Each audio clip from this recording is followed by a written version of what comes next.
Bonjour et bienvenue sur Entrelist, on se retrouve pour une toute nouvelle vidéo. Aujourd'hui, je vais vous parler du guide du vagabond qui est sorti dernièrement pour le jeu de rôle Fallout, traduit par Arcane Asylum.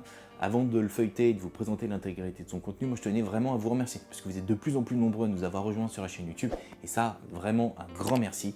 Merci à tous ceux qui commentent, qui likent, parce que ça nous aide dans l'algorithme et dans le référencement, parce que YouTube est de plus en plus compliqué avec ces changements d'algorithme. Donc merci à tous ceux qui participent, parce que ça nous aide énormément.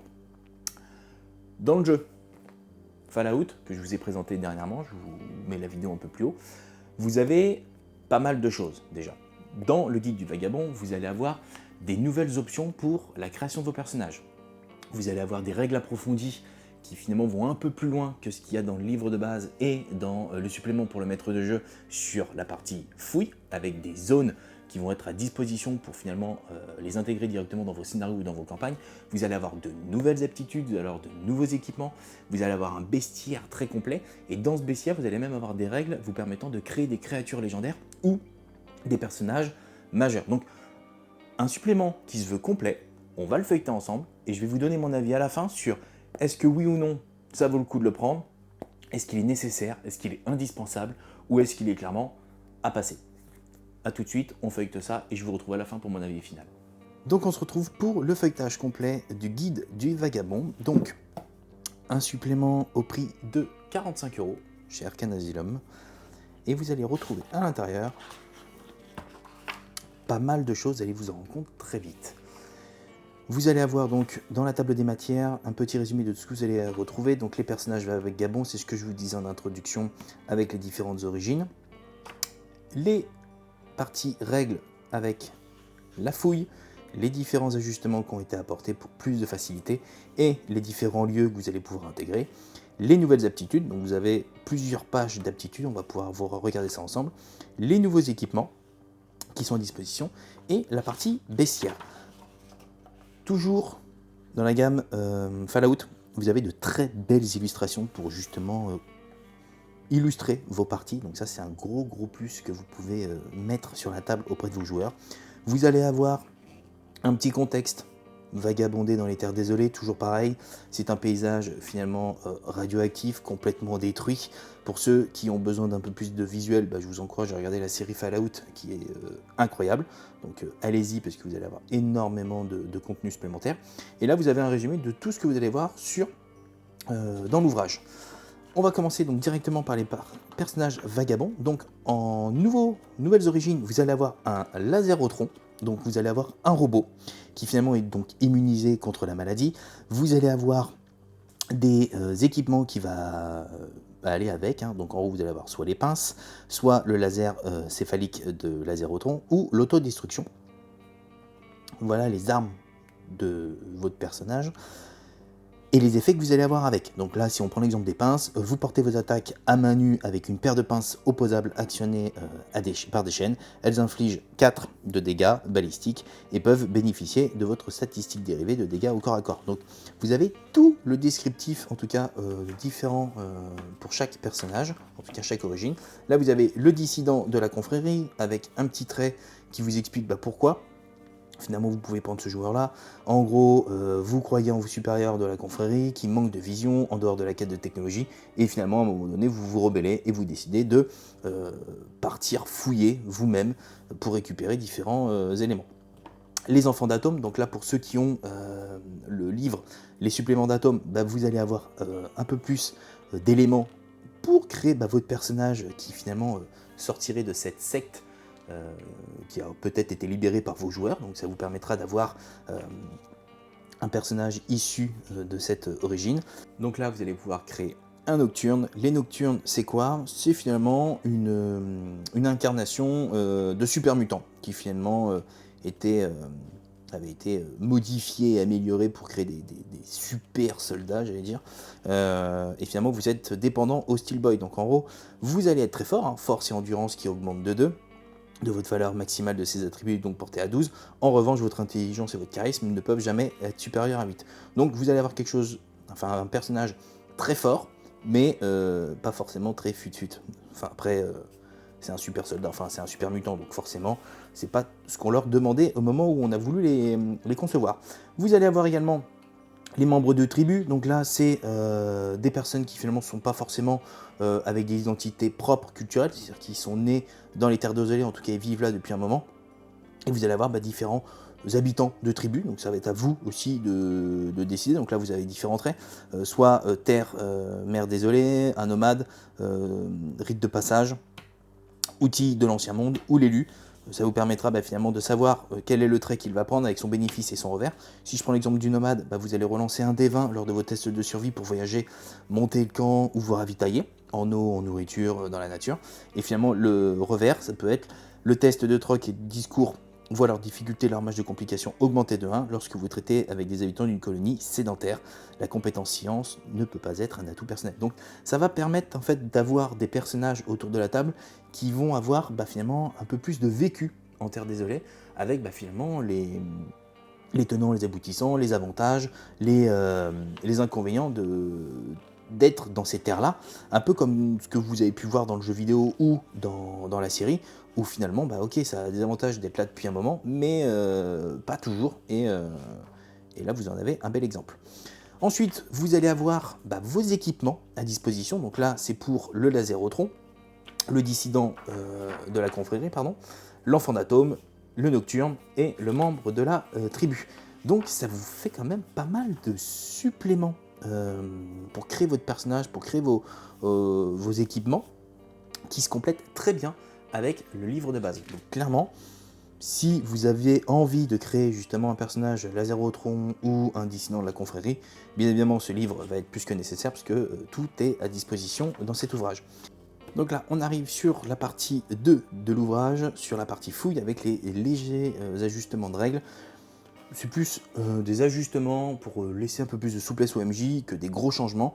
En gros, sur la partie fouille, vous aviez parfois des lancers à réaliser sur une table de butin, et vous pouviez ajouter un point de chance, que vous ajoutiez votre niveau de la zone, et en gros, ça permettait de savoir ce que vous alliez gagner. Là en fait, ça va permettre d'aller même un peu plus loin, c'est-à-dire que si votre joueur dépense de la chance, vous allez pouvoir lui rajouter des choses. Exemple, sur le bric-à-brac, vous ajoutez 10 objets de bric-à-brac par point de chance dépensé.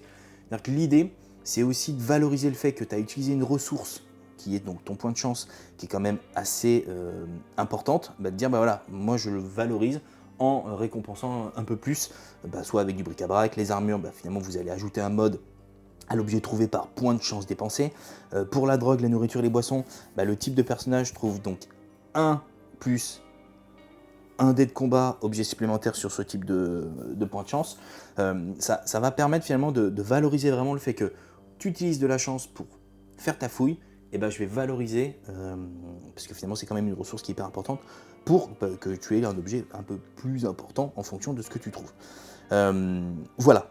C'est ultra subtil, mais c'est surtout donner une clé supplémentaire au MJ pour pouvoir avoir un peu plus de souplesse.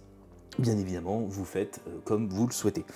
Et ensuite, vous avez différentes zones à disposition avec des lieux de fouille. Donc là, vous avez Red Rocket, vous avez le camp de Super Mutants, l'entrepôt, vous avez Centrale Poséidon Énergie, vous avez avec les différents niveaux, niveau principal, sous-sol, les zones enclavées, le toit, et en gros à chaque fois, vous avez le niveau du lieu de fouille, les différents obstacles et menaces que vous allez avoir à l'intérieur, et le butin simplifié ou table des butins à disposition. Donc à chaque fois, ça va permettre aussi bien pour le MJ et pour les joueurs finalement d'avoir quelque chose de clé en main.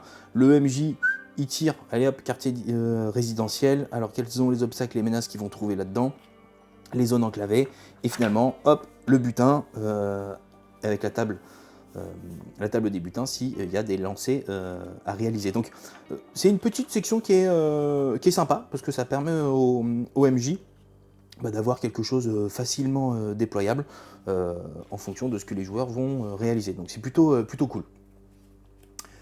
Ensuite, on arrive sur la partie nouvelle aptitude. Et là, vous en avez un paquet. Et toujours pareil, j'allais dire, ça fait très jeu vidéo. Mais en gros, vous allez avoir de nombreuses aptitudes et qui finalement vont être réparties en fonction de la typologie, des compétences. Donc aptitude de force, vous allez avoir aptitude de perception, d'endurance, de charisme, d'intelligence, d'agilité et forcément de chance. Donc,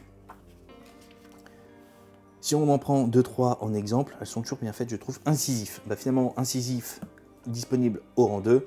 Prérequis, il faut absolument force 6 et d'être donc niveau 2.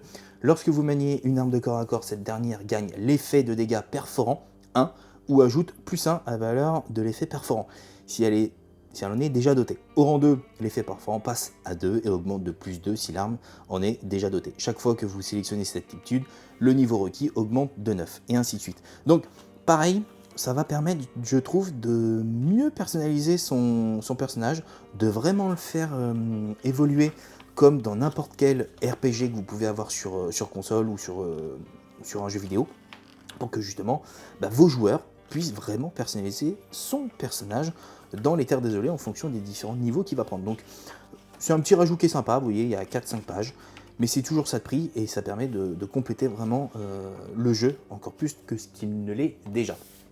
On arrive sur une section équipement. Donc là, je n'ai pas forcément tous vous les présenter parce que finalement, c'est de l'équipement et vous en avez une belle partie parce que vous avez pratiquement 40 pages, même un peu plus, d'équipement à disposition avec des nouveaux effets. Donc, pareil, pour l'EMJ, je trouve que c'est quand même une vraie base de données qui va permettre de compléter vos scénarios, de compléter les différentes parties, de rajouter de la vie à vos parties, que vos joueurs puissent aussi avoir plus de facilité, plus de possibilités de jeu. Là, vous voyez, je suis sur la page des recettes, vous en avez énormément. Donc pareil, je trouve que le taf qu'ils font de rajout sur le jeu est quand même top. Après, on verra sur mon avis final de est-ce que c'est dispensable ou pas. En tout cas, c'est hyper intéressant. Et sur la partie bestiaire, c'est là que c'est intéressant. Alors, en tout cas, très intéressant par rapport à tout ce qu'on vient de voir, qu'il est déjà pas mal. C'est que vous allez avoir des règles pour créer des créatures légendaires. Et ça, c'est intéressant parce que vous allez pouvoir créer des créatures qui, à partir du moment où ils vont avoir la moitié de leur point de vie en moins, et finalement ils vont avoir une nouvelle apparence, un pouvoir qui finalement va sortir, quelque chose qui va les rendre encore plus forts, j'allais dire comme dans n'importe quel jeu vidéo, où vous vous battez contre le boss final et une fois que vous lui avez fait la moitié des points de vie, boum, il se transforme. C'est exactement la même chose et ça va permettre finalement de rendre vos combats encore plus intenses, de vraiment marquer le coup en fin de session, en fin de scénario, en fin de campagne, avec un gros boss final. Et ça va vous-même vous permettre d'en créer par rapport à tous les bestiaires que vous avez pu avoir. Donc c'est, je trouve, un point qui est hyper intéressant et fun à jouer autour d'une table. Et pour le MJ, ça va lui permettre peut-être de complexifier, puis peut-être de marquer le coup sur une fin de session, une fin de campagne, pour vraiment que les joueurs puissent avoir les chocottes et puis vivre le moment à fond. Ensuite, vous avez la même chose avec créer des personnages majeurs, où là, vous allez avoir la capacité légendaire du MJ, vous allez avoir les différents dégâts légendaires qu'il va réaliser. Donc, je trouve cette partie top, justifie à elle seule presque l'achat de l'ouvrage. Et une fois que vous avez terminé finalement ces suppléments de règles, donc aussi bien sur la partie créature légendaire que personnage majeur, vous arrivez sur du bestiaire, du beau bestiaire avec de belles illustrations à chaque fois à mettre sur vos tables, et vous en avez énormément. Donc voilà pour le feuilletage du guide du Vagabond. Donc vous avez pu le voir, il est extrêmement complet. Son prix 45 €, disponible directement sur le site d'Arcane Asylum et dans toutes les boutiques de jeux de rôle. Vous avez pu le constater, donc il est vraiment complet. Maintenant, à qui je le conseille? Je le conseille vraiment aux maîtres de jeu qui finalement vont être expérimentés dans l'univers, expérimentés déjà sur le jeu, parce que finalement c'est aussi pour compléter les différentes sessions que vous avez pu faire avec vos joueurs, parce que vous avez un bestiaire qui finalement va s'étoffer. Pour ceux qui ont déjà le livre de base, vous vous rendez compte qu'à l'intérieur il y a quand même déjà pas mal de bébêtes. Est-ce qu'il est nécessaire d'en rajouter? À vous de voir, c'est vraiment votre décision. En tout cas, ce qui est génial, c'est que vous allez pouvoir créer, grâce à ce livre-là, des créatures légendaires ou des PNJ majeurs. Donc ça va permettre peut-être de complexifier finalement les rencontres que vos joueurs vont pouvoir avoir. Donc c'est quand même déjà un gros point. Tous les équipements, toutes les aptitudes qui finalement vont aussi rajouter un peu plus de subtilité et de substance au jeu. Donc ça pareil, à vous de voir si finalement celles que vous avez dans le livre de base vous suffisent. En tout cas, ça se rajoute et ça complète très bien dans l'univers. Et les règles de fouille qui finalement vont aussi faciliter aussi bien la fouille auprès des joueurs et les différentes zones que vous avez déjà intégrées vont vous permettre de les mettre dans vos scénarios, sont quand même un gros plus. Maintenant, est-ce qu'il est indispensable? Bien sûr que non. Le livre de base est extrêmement complet. Je vous mettrai la vidéo juste au-dessus pour ceux qui ne l'ont pas vu. Vous avez quand même énormément de choses à l'intérieur qui vous permettent de vivre les aventures dans Fallout assez facilement. Par contre, si vous avez l'hiver d'Atome, que vous avez le guide des colonies et que vous avez le livre de base, c'est qu'en gros vous êtes un fan de la série, fan de l'univers de Fallout, fan du jeu de rôle. Donc oui, l'univers se complète très bien avec le guide du vagabond parce que vous allez avoir plus de subtilité dans la création de vos personnages que vous allez pouvoir offrir à vos joueurs, avec des aptitudes différentes, et avec un bestiaire qui se complète très bien. Donc pour moi, c'est une belle réussite, c'est une gamme qui vit très bien, aussi bien chez Arcane que chez Modiphius. Donc clairement, pour ceux qui ont déjà les ouvrages précédents, foncez parce que vous allez avoir un gros complément. Si le livre de base vous suffit largement, n'y allez pas forcément, c'est pas une nécessité. Alors, en plus, vous l'avez vu, à l'intérieur, il y a quelques éléments de règles ou de contenu où il faut le guide des colonies. Donc, si vous achetez un, vous êtes plus ou moins, j'ai bien dit plus ou moins, obligé d'acheter le premier. Voilà donc pour cette présentation critique, j'espère que cette vidéo vous aura plu. Comme toujours, pensez à liker, à la partager et à la commenter parce que ça nous aide toujours autant pour le référencement YouTube. Merci de nous suivre au quotidien. Sur ce, je vous souhaite de très belles aventures dans différents univers. On se retrouve très vite. Ciao!